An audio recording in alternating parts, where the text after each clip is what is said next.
এই ভিডিওতে hamster কম্ব্যাটের candle পাজেলগুলো নাড়াচাড়া করে মানে সলভ করে কিভাবে কিটা আনলক করবেন সেটাই দেখিয়ে দিব। প্রথমে আমরা মিনি গেমে চলে এসে প্লে দিয়ে দিব।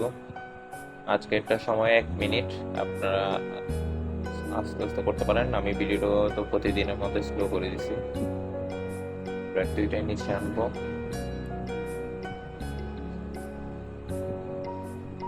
প্রথমে রেড তিনটাই নিচে নিয়ে আসছি, দুইটা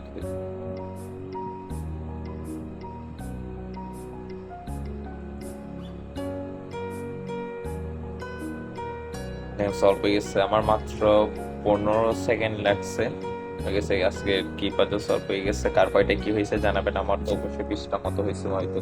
কি কার কয়টা হয়েছে অবশ্যই কিগুলো নেওয়ার চেষ্টা করবেন। ওই জন্য প্লেগ্রাউন্ড খেলেন। প্লেগ্রাউন্ডে যদি কিগুলো কালেক্ট করে একটু ঝামেলার, অতিরিক্ত অ্যাডভার্টাইজ দেখা লাগে, আপনারা চেষ্টা করবেন কিগুলো বেশি বেশি করে কালেক্ট করার জন্য।